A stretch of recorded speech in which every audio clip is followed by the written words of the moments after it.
appearing before us in this Zoom context. We have a couple of extra rules pertinent to the way we're doing this.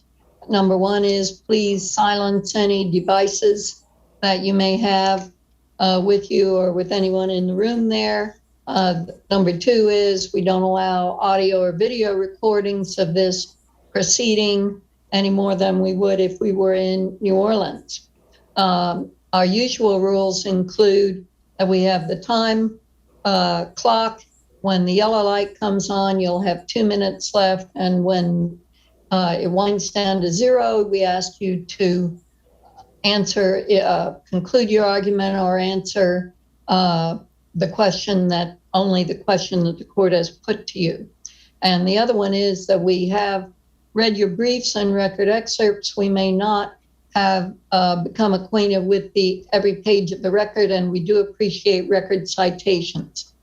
This case is number 20-50282, Kathy Sanchez versus Oliver, and we'll hear first from Mr. Thomas.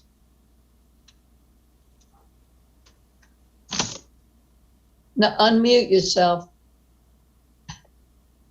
Thank you.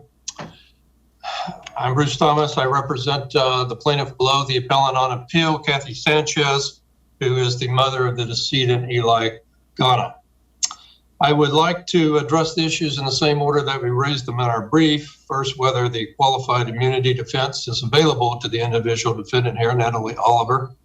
And then assuming that qualified immunity would be available, whether there were nonetheless tribal issues of fact that preclude summary judgment.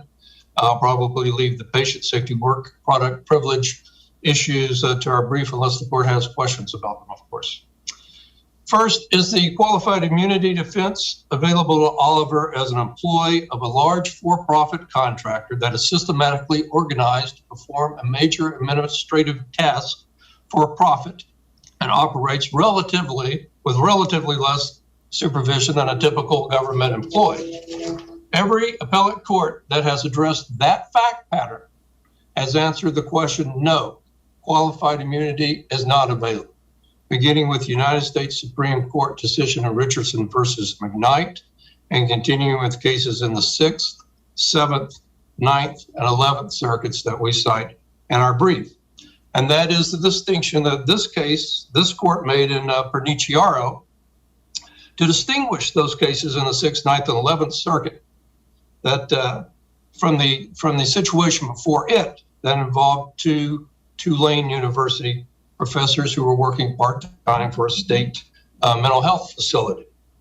I think the question is, why is this not a straightforward application of Richardson?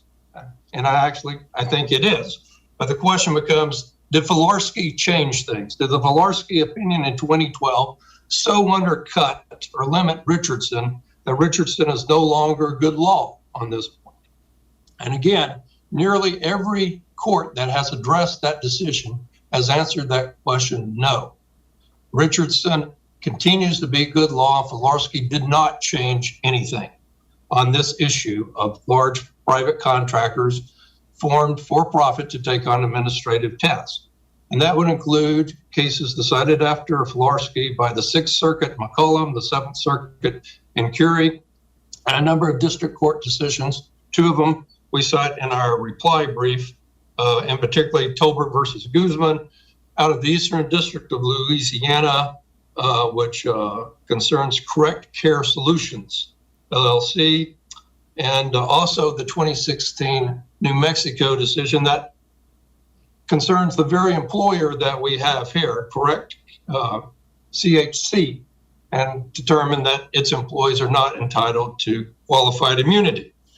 I wanted to say that there were no other cases that had taken the opposite position, but in preparing for argument, I find that that's not true. I did find one outlier decision that I want to make the court aware of, and that is Tanner versus McMurray at 429 F sub 3rd 1047 out of ironically, the District of New Mexico in 2019. I say ironically because that is the same district that issued the CHC opinion that said CHC is not entitled, its employees are not entitled to qualified immunity, but another judgment the opposite direction in Tanner.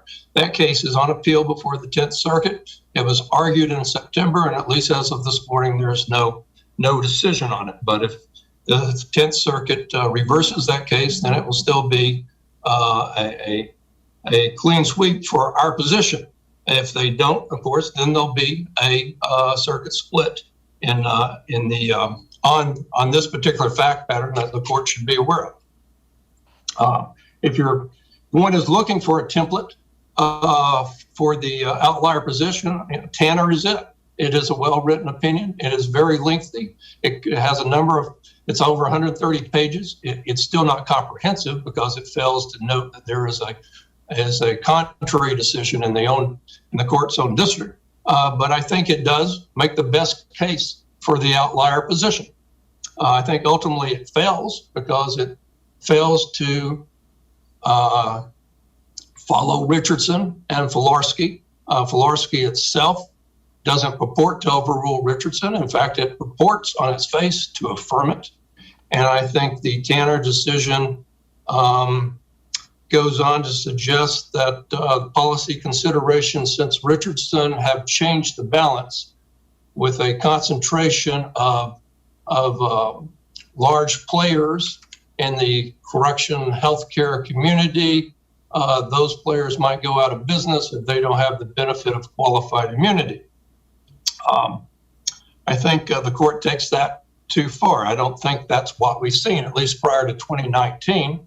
I haven't found any cases that give these private companies, their employees, qualified immunity, and they have not only not gone out of business, they have grown both organically and by gobbling each other up. That's what we see in the marketing materials that are attached to the contract. So I think it's a little overplayed that a CCH, for instance, is going to leave the business if they don't have qualified immunity for their employees. If CCH isn't there, I think WellPath, or not WellPath, that's a separate issue, but Wexford or Correct Care Solutions or one of the other large ones will be standing in line to take the business. In fact, what we see in CCH's promotional materials is not only they are not intimidated by litigation, they use their ability to take on litigation as a selling point with their in-house team of attorneys and paralegals. They apparently have. Excuse me, are there entities that you can identify that would be competing for the contract to provide the health services at the county jail and throughout the state? Are there entities that you can? Yes, Judge. I think Wexford and Correct Care Solutions are big players in the community. Correct Care Solutions is the entity that was at issue in the Tolbert case out of Louisiana. Was also the entity that in the Tanner case in New Mexico. So they're a large player all over, as is Wexford. And as I said, I think they would be standing in line for business. Tanner also importantly concentrates heavily on evidence in that case that there was direct governmental supervision of the employees, which is absent here. Now, to be sure, the opinion below in our case addresses this issue and infers that Natalie Oliver was closely supervised from provisions in the contract. But in fact, there's precious little on the contract, and there is no direct evidence whatsoever that she was directly supervised by Bell County. The evidence we presented is that Natalie Oliver was the only and final decision maker, whether to remove Eli Ghana from suicide watch. No one, public or private, reviewed that decision. She made it, and he was moved that very weekend and had committed suicide before the end of the weekend. So if there's any inference that can be made from that, is that Oliver was not closely supervised. She made the decision without any assistance or any review by anybody. Was she disciplined after the suicide? No. Now, as far as we know, I mean, unless there's something in this 23 pages of discovery that we haven't received, that we talk about in our third issue. And to digress just a second on that, my suspicion is there is something in those 23 pages about the supervision issue that specifically impacts on the qualified immunity. It's because I can't believe that that's not the case. Of course, we haven't seen them, and we don't know for sure. I think we should prevail regardless, but to present our best case, we would need those documents. And that would allow me to answer that question completely rather than to speculate. Let me ask you, Mr. Thomas, I acknowledge there are a couple of recent decisions that have allowed these suicide cases to go forward. One of them was when the police had picked up a fellow just before he was about to jump off a bridge. And Mr. Ghana may have been quite forthcoming in what he was telling the intake people, including Ms. Sanchez, but he hadn't jumped off a bridge figuratively or literally for several months when he last tried to hang himself. And he said he hurt himself on Christmas, but I didn't see any proof about what that was. My question is, how do you differentiate this case from Domino, which was Yeah, I'm familiar with Domino. decided in 2001, and therefore it would be the governing law under our rule of orderliness? I think Domino is there's a straightforward distinction with Domino. In the Domino case, the prison psychiatrist did not believe the threats were genuine, and there was no controverting evidence, as there is here with the actions and words of Natalie Oliver, that she did take the threats of suicide seriously. In Domino, the psychiatrist thought that the individual was making idle threats for secondary gain. There is no suggestion that Eli Ghana was faking his suicidal ideation. In fact, we know that Natalie Oliver took those threats seriously. I would take two exceptions to the characterization, Judge, with due respect, that it had been several months. It had only been 2.5 months since he attempted to hang himself, which is the most common way people commit suicide in jail. And just the prior week, he said, I mean, that was the evidence. He said that he had hurt himself because of these voices that he hears. And she said because the very reason she gave for not putting him in isolation was because she considered him a suicide risk. She can't have it both ways. She can't say, I'm going to take him off suicide watch because he's not a suicide risk, but I'm not going to put him in isolation because he is a suicide risk. So that's a distinction with Domino. There was no controverting evidence in Domino that the psychiatrist ever thought that the individual was a suicide risk. Well, but the court, and you know, I understand what you're saying, but the court went on to say it is indisputable that an incorrect diagnosis by prison medical personnel does not state a claim for deliberate indifference. The plaintiff must show that the officials, A, refused to treat him, ignored his complaints, intentionally treated him incorrectly, or engaged in similar conduct that would clearly evince a wanton disregard.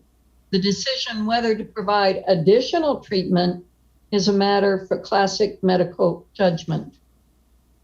Yes, and this was not a case of additional treatment. Natalie Oliver hadn't provided any treatment. That wasn't her job. She was a counselor that was tasked with the issue of doing a suicide screen. She wasn't treating him at the time, and she failed in all those respects. She not only did nothing to protect him, she put him in harm's way by removing the suicide watch that was there. And to the extent she took some meager measures like telling him to take his medicine and moving him to a facility that she said was quieter, that did not address the immediate risk of harm that weekend for committing suicide. And so I would still say that Domino is is very much distinguishable from the present case. There wasn't a question of additional treatment. It was a question of whether he's going to be watched at all. And she took that watch away. I hope I've been responsible. On my other issue, to conclude on that, let me just stay with that issue, if I may, just to follow up a little bit. Not only was Eli Ghana forthcoming, I don't think that I've ever seen a case where there was more clear-cut evidence of a mentally ill, suicidal detainee. And he said he was always thinking of suicide. He always had a plan. He committed 7 attempts. Only 2.5 months earlier, he had attempted to hang himself. He heard voices. He tried to hurt himself a week before over Christmas because of these voices. That alone would let her know that he needed protection from himself. He was bipolar. He described himself as, quote, very, very depressed, constantly anxious, in and out of psychiatric hospitals. I don't see how. I mean, I gather he was no stranger in the jail. I don't know about that, but. Well, I think that's stated in the brief that he had been arrested a number of times. So they did know him at the jail and they were familiar with whatever problems he had. I beg to differ that Natalie Oliver had any prior experience with him. Well, I haven't read her deposition. I'm just saying what I thought I read in the briefs. And I appreciate that. And he may well have been a repeat player in the jail. He was a young man. He complained about, and this could have been part of his delusion, that he was being forced to commit burglaries because people were going to attack his family.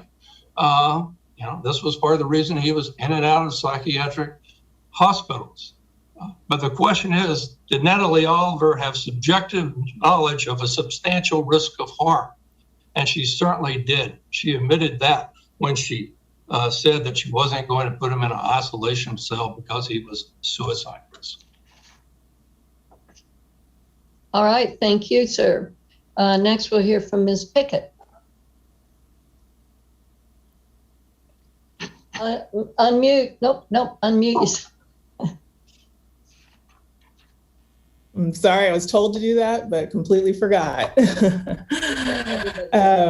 it please the court, Amber Pickett on behalf of appellee Natalie Oliver will, I guess, address the arguments in the same order that Mr. Thomas did, beginning with immunity. With respect to the cases cited by and relied upon by plaintiffs, we'd note that the analysis in Richardson and the subsequent cases tends to focus on the degree of supervision by the government entities as part of whether or not there's, I think, any timidity with respect to the purposes served by immunity, that prong of the analysis as articulated by the Richardson court.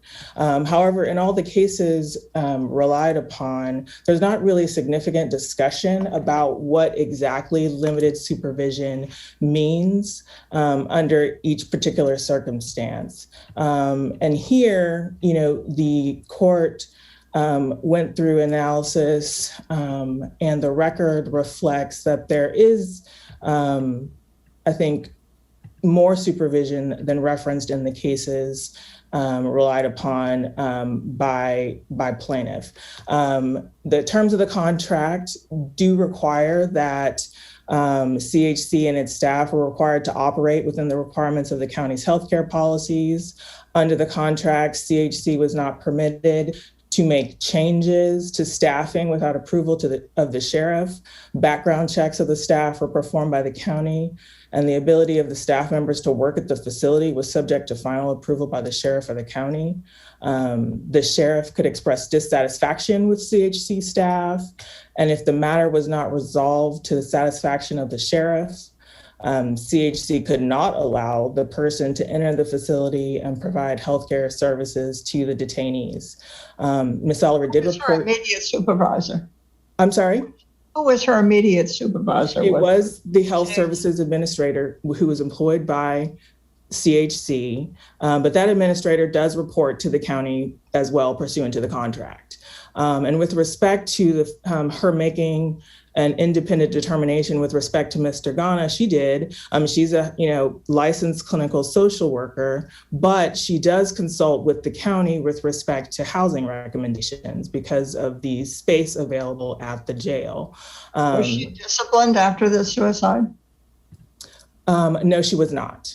And the records were the in-camera records that Mr. Thomas referred to have been submitted to this court for in-camera review by your honors as well. So that will be, the determination of CHC is part of the record on appeal, but she was not disciplined.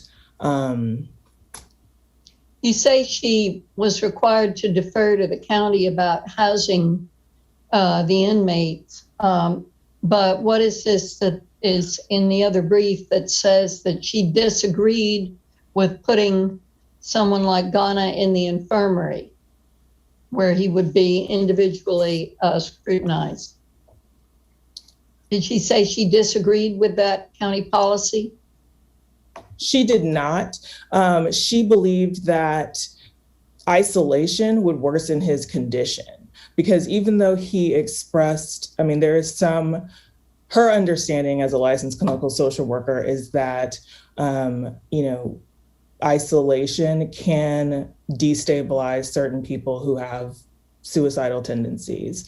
And so her solution in order to keep him stable was to place him in a quieter jail setting. So there's segregated cells, there's a more, there's general population, and then there's some kind of smaller housing situation with a few pods. And while it does have people, it's definitely less people than general population. And so her solution was that to place him in the more limited, quieter jail setting as opposed to general population. She did not simply release him to the general population.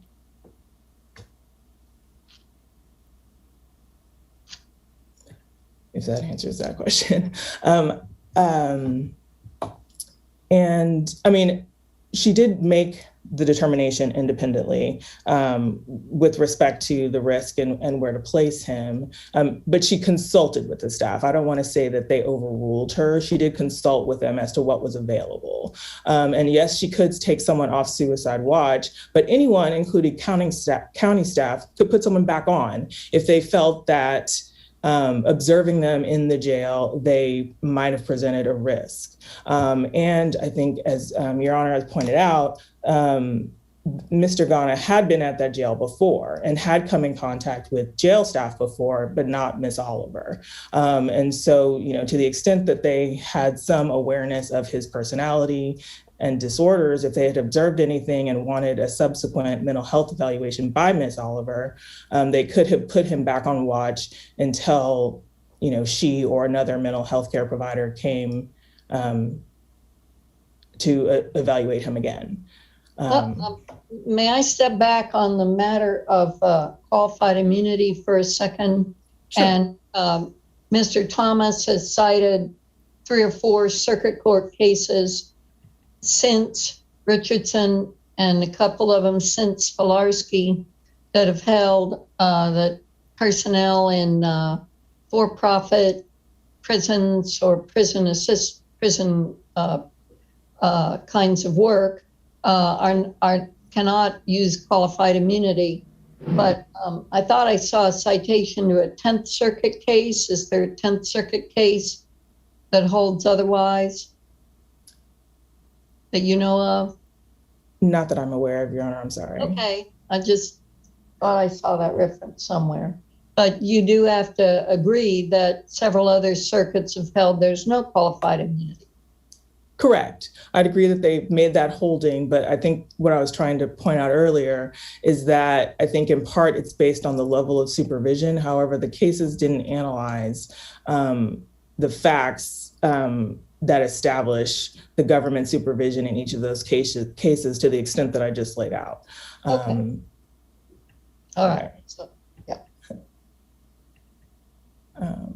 So we know from what everybody agrees are the facts, that Miss Oliver did an intake screen and apparently decided that Ghana, while he had been suicidal, she thought that she knew what to do about it. What is can you cite any cases that held no deliberate indifference under comparable circumstances?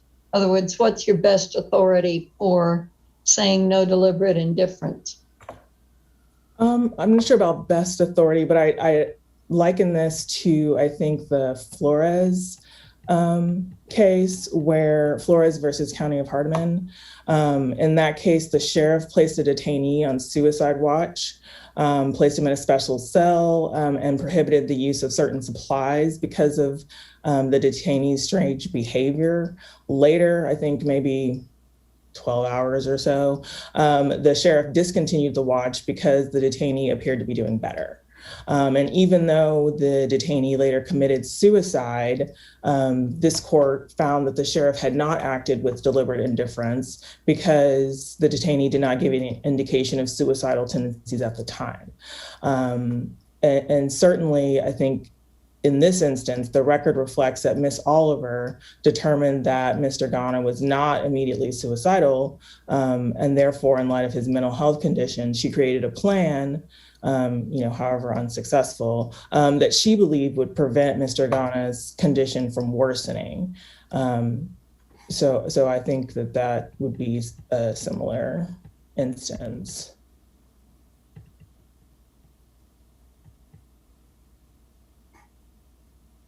Is that?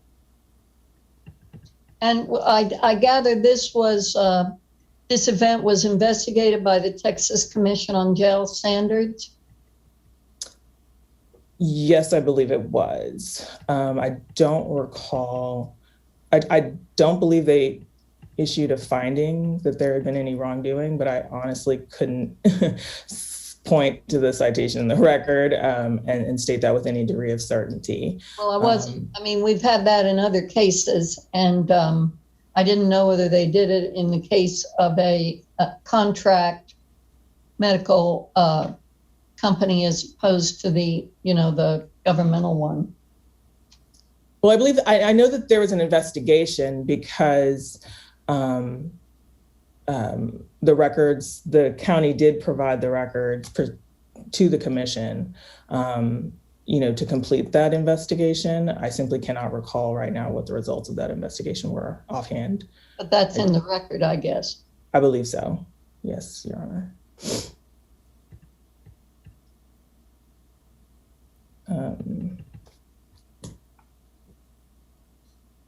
Okay. And I honestly lost my train of thought, but I do want to, point out, or respond to Mr. Thomas's distinguishing of Domino, basically asserting that I think that this is not a case of incorrect diagnosis, and his argument that, she didn't treat him at all. I think that the record shows that Miss Oliver did an evaluation.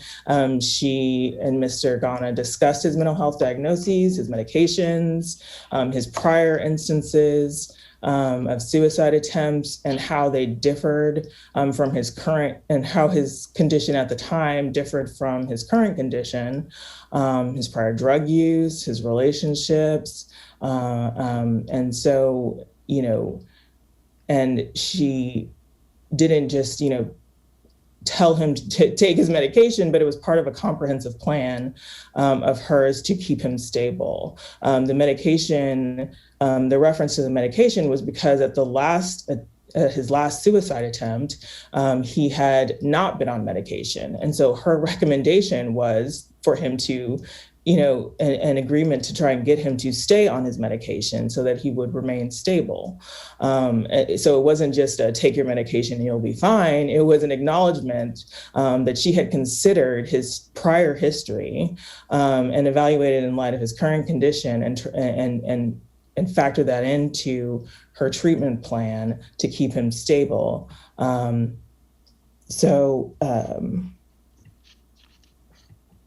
In addition to the medication, she discussed with him reaching out to staff if he had a change in condition, staying active, and she scheduled a mandatory follow-up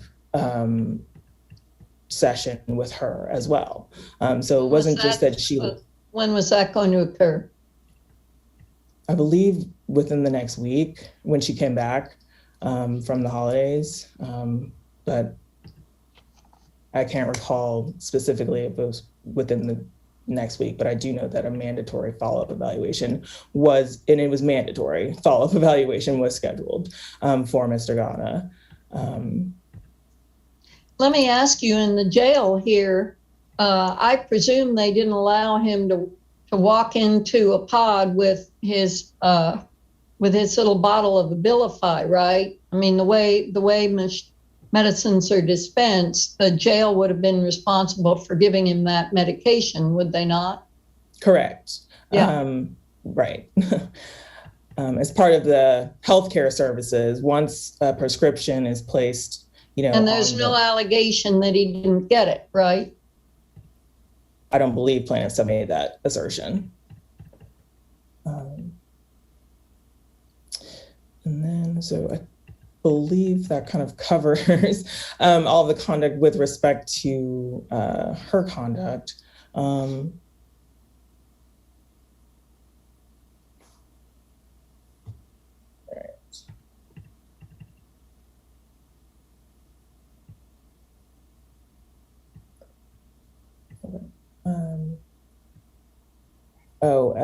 With respect, so I guess moving on to the next issue of whether or not the determination of the district court was premature.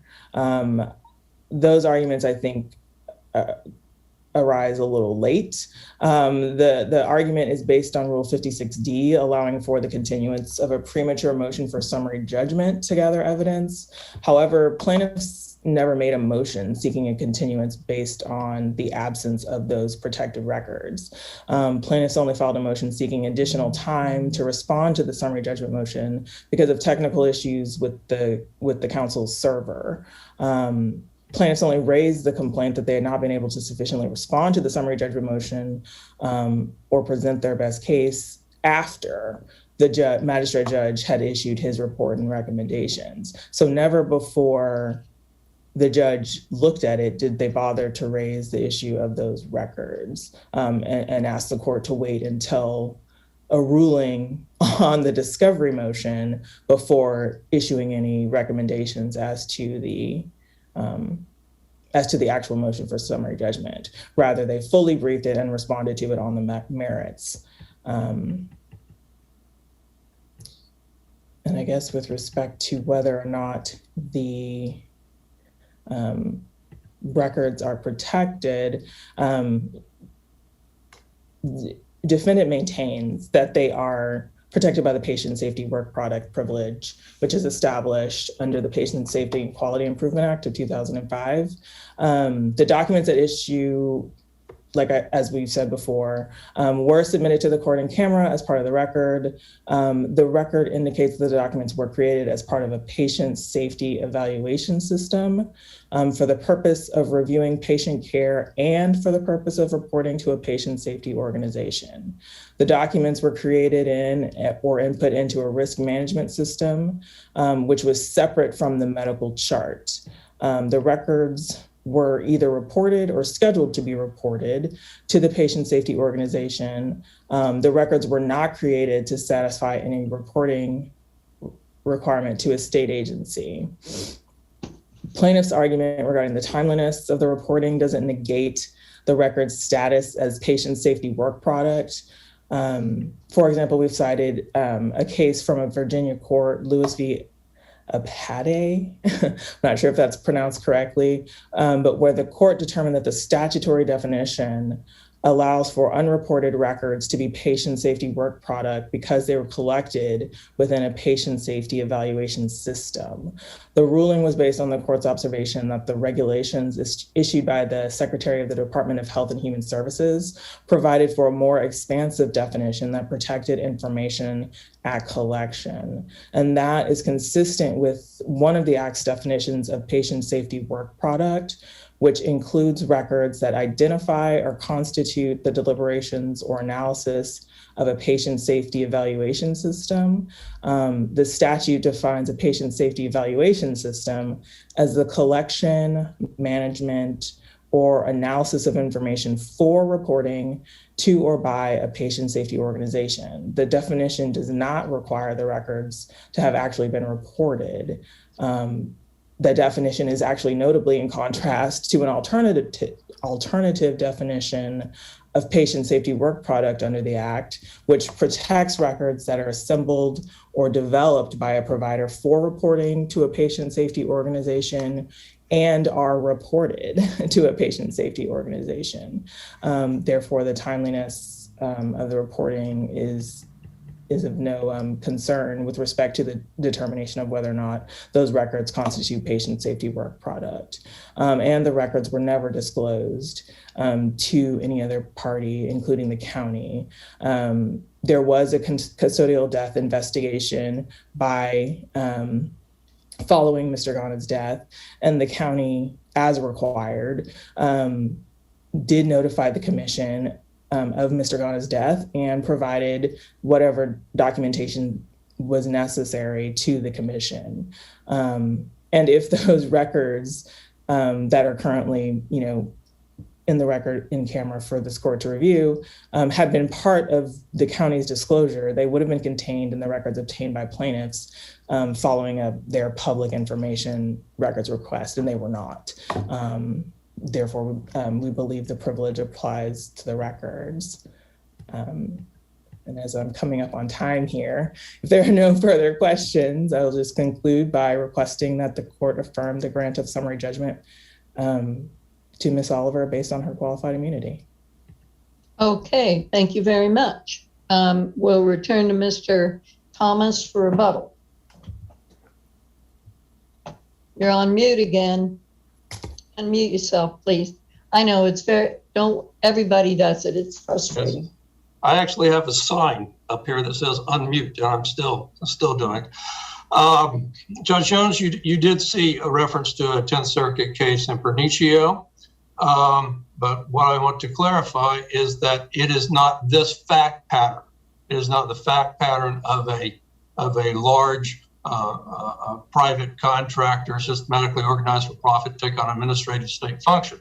The 10th Circuit case involved a doctor who the state used to administer death penalty injections. And that was more similar to the situation with the Tulane University professors. Right. I would say that returning to the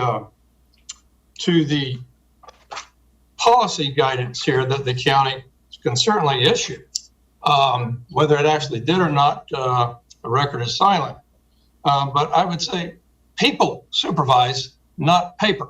And the county can issue all the paper it wants, but that doesn't make Natalie Oliver closely supervised by a person.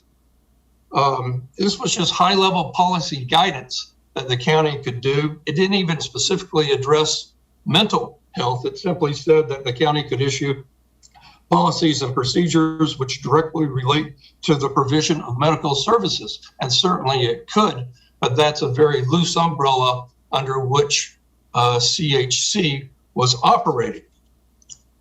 I bring the court's attention back to the statement in Converse, recent statement in Converse. And I want to emphasize that recently in Joseph versus Bartlett, the court ruled that its due order of pleading actually requires the court to consider cases that address the issue after the incident at issue, but are applying law that was clearly established before the incident.